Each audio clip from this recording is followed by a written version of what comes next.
John Morgan here with Bub's Market and Greenhouses, and today I'm out here in the greenhouse where we have pansies that are starting to bloom.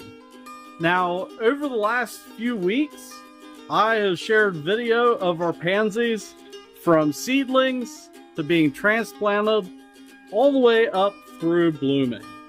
And right now, they're making their way to our store locations.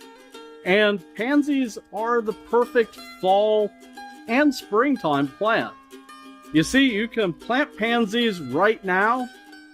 They'll get established, and then during the wintertime, they kind of go dormant.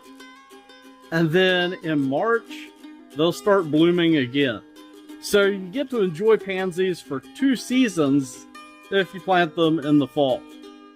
And well, our market locations are now fully stocked for autumn. So head on out for pansies, fall mums, pumpkins, spices, all that kind of good stuff. It is pumpkin spice season, of course. But yeah, head on over to your local Bob's Market for a dose of fall.